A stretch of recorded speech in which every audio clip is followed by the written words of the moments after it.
አንተ የሌለህ ጊዜ።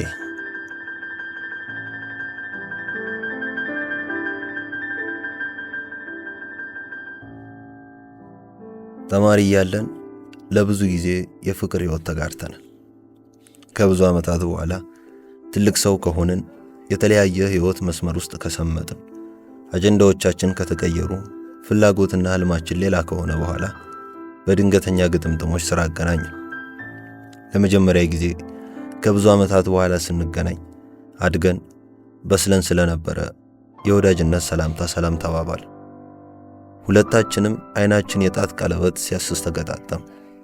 ሁለታችንም አግብተናል። ያገናኘን ስራ ላይ ተጠምደን ደጋግሞ ስራ አገናኘን። ደጋግመን ኢሜል ተለዋወጥን። አንድ ቀን ማኪያቶ እየጠጣን ከላይ እየተጫወትን በህይወቷ ስላለፈችበት ፈታኝ ጊዜ ማወቅ ፈለኩ። ለምን የመጣችበትን አስቸጋሪ ህይወቷን ለማወቅ እንደፈለኩ አላውቅም። የህይወትሽ አስቸጋሪ ጊዜ መቼ ነበር አልኳት። አየች፣ በትንሹ ፈገግ አለች። ፈገግ ስትል ዲምፕል አላት። ጥርሶቿ እንደ ድሮ ያምራሉ። ከፊት ለፊት በግንባሯ የመጡትን ዘለላ ጸጉሮቿን በቂንጥ ወደ ኋላ መለሰቻቸው። ዝም ብዬ ስመለከታት አንተ የሌለህ ጊዜ ማለቴ የተውከኝ ዕለት አለች። ስትቀልድ መስሎኝ ሳኩ። ማትሙት አለች። በእናቷ ምላ ዋሽታ አታውቅም። ግርምቴን መደበቅ አልቻልኩ። ሁለ ነገር ይጆረኝ። አየኋት። ያ ጊዜ ላልበሰለችው ሄርሞን ፈታኝ ጊዜዋ ነበር። እወድህ ነበር። እያንዳንዱ ነገሬ ካንተ ጋር ተሳስሮ ነበር። ውጤት መጣልኝ። ክፍለ ሀገር ተመደብኩኝ። ምክንያቱም ባላወቅኩት ምክንያት ራከኝ። ሁሉ ነገር ላይ ስልጣን የሰጠኸኝ ልጅ ገሸሽ ስታደርገኝ የማደርገው ጠፋኝ። በጨቅላ ጭንቅላቴ ቀልብህን እንደ ድሮ ወደ እኔ ለመመለስ ባተልኩ፣ ግን አልሆነም። ወደ ተመደብኩበት ዩኒቨርሲቲ ወደፊት መራመድ እንደ መብረር እየከበደኝ ሄድኩ። ቀልቤን ሳቄን ትቼ ነበር የሄድኩት። አዲስ ቦታ መልመድ ለኔ ቀላል እንዳልሆነ ታውቃለህ። ሁሉ ነገሬን ለአንተ እንደማነበንብ ታውቃለህ። ስለ አንተ ለሁሉ እንደማወራ ታውቃለህ።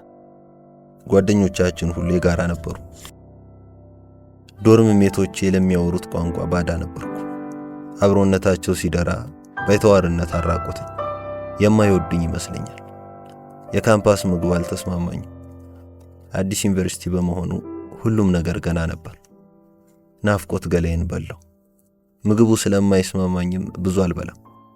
ሰለልኩ። የጨጓራ ህመም ጨፈረብኝ።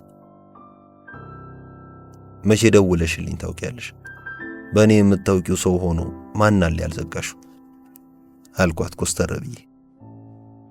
እንደማትፈልገኝ ሁሉ ነገርህ ይናገር ነበር። ስልክህ ረጅም ሰዓት ይያዛል። በፍጥነት ተቀያየርክ። ለስሜቴ መጠንቀቅ አቆምክ። እንደ ቀለልኩብህ ድርጊትህ ይናገር ነበር። አንተ ላይ ስልጣን አልባ እንደሆንኩ አሳየኝ። ነገሮችን ለማስተካከል በአፍላ ጭንቅላቴ ተፍጨረጨርኩ። ጓደኞቼ ሊሰሙኝ እንጂ መንገድ ለማሳየት ጥበብና ልምዱ አልነበራቸው። ታላላቆቼ ጋር በዛ እድሜ በዚህ ጉዳይ ማውራት ስልጣኔን አልዳበረም። ነውር ነበር። ሸሸው። የባሰ የቀዘቀዘ ድምፅ እንዳልሰማ ሸሸው። አዲስ የተወዳጀሃት ልጅ እንዳለች ስድስተኛ ስሜት ያንሾካሾከል። ስደውል በሷ ፊት ተራ ጓደኛዬ ነች አይነት ወሬ እንዳታወራኝ ሰጋው። አትደውይልኝ እንዳትለኝ ስለሰጋው ሸሸው። ላንተ ያለኝ ፍቅር የባሰ አጣጥለኸኝ እንዳይቋጭ ስለሳሳው ሸሸው። የጋራ ጓደኞቼ በልቤ ያለውን ፍርሃት እንዳይነግሩኝ ሁሉንም ዘጋኋቸው። አነባቸው የነበሩ ፍቅር ነክ ልብ ወለድ ጽሑፎች ትውስቴን ቀስቅሰው ናፍቆቴን እንዳያባብሱት ማንበብ አቆምኩ። የፍቅር ፊልሞች ትዝታዬን ገላልጠው እንዳያሳምሙኝ ማየት ተውኩ። ያቺ ሄርሞን ከመሸሽ ውጪ የመጋፈጥ አቅም አልነበራትምና ሸሸች። የጀመርኩት የሳይኮሎጂ ትምህርት ካለምርጫዬ ስለነበር ችግር ሲገጥመኝ የምሸሸግብህ የምታጽናናኝ አንተ ስትለወጥብኝ ስትገፋኝ የልቤን የማጫውተው ጓደኛ ለመኖሩ የምግቡ አለመስማማት የጨጓራ ህመም ኑሮዬን አጠየፈ። ኪዳነ ምሕረት ቤተክርስቲያን ረጅም ሰዓት እቀመጣለሁ። ስብከት አዳምጣለሁ።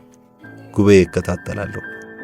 ጾታዊ ፍቅር ስለሌለው የሁሉ ነገር መሰረት ክርስቶስ እንደሆነ ስለሚነገር በፈተናው የጸና የተባረከ ነው ስለሚባል ብዙ ነገሮች በዲያብሎስ ስለሚላከክ የጭንቀታችን ችግር መፍቻ ጸሎት ንስሐ መሆኑን በአማረና በሚጣፈጥ ቋንቋ ስለሚያስተምሩ ጣፈጠኝ። መጽሐፍ ቅዱስን የሙጥኝ አልኩ። ችግሮቼ እየቀለሉ ይመጡ። አዳዲስ ሃይማኖተኛ ጓደኞች ተወዳጀው። የመጀመሪያ ዓመት ጨርሼ ስመጣ ግሬ ሱሪ ቀይ ቲሸርት አድርገህ ቆመህ አየሁህ። ሳይህ ከእስራቴ ከሱሴ መላቀቄ ነው የተገለጠልኝ። የሆነ ቀጫጫ ልጅ፣ ኖርማል ወንድ፣ ላይን የማይሞላ ልጅ አየሁኝ። ለካ ችግራችንን የምናይበት መንገድ የገዘፈ ስለሆነ ነው ከችግራችን በታች የምንሆነው። ዕውቀትና ልምድ ያለው ሰው መውጫ መሰላሉን ስለማያሳየን ነው ለካ እንቅፋታችንም የሚፈነጭብን። በእርግጥ ከስቃይ የምናገኘው ጥበብ ያበስለናል። ከስኬት ከምናገኘው ዕውቀት ከውድቀት የምናገኘው ጥበብ እጅግ ትልቅ ነው። ያኔ ሳይህና ሰላም ስልህ የተሰማኝ ስሜት አስገረመኝ። ረስቼህ ነበር። አንድ የማውቀውን ሰው ሰላም እንደማለት ነበር። ያ ወቅት የህይወት አስቸጋሪ ጊዜ ነበር። ነገር ግን በዛ ፈታኝ ወቅት ያዳበርኩት ብስለት ለቀሪ ህይወቴ ጫንቃ ያበቀልኩበት ነበር። ጸጥ አልኩ። ትንሽ ጸጸት፣ ትንሽ ግርምት፣ ትንሽ ግርታ ተደማምሮ ሁካታ ቢሞላብኝም ጸጥ አልኩ። ዝምታ ከመላምት ውጪ የሚያስተላልፈው አንድም ተጨባጭ መልእክት የለምና ጸጥ አልኩ።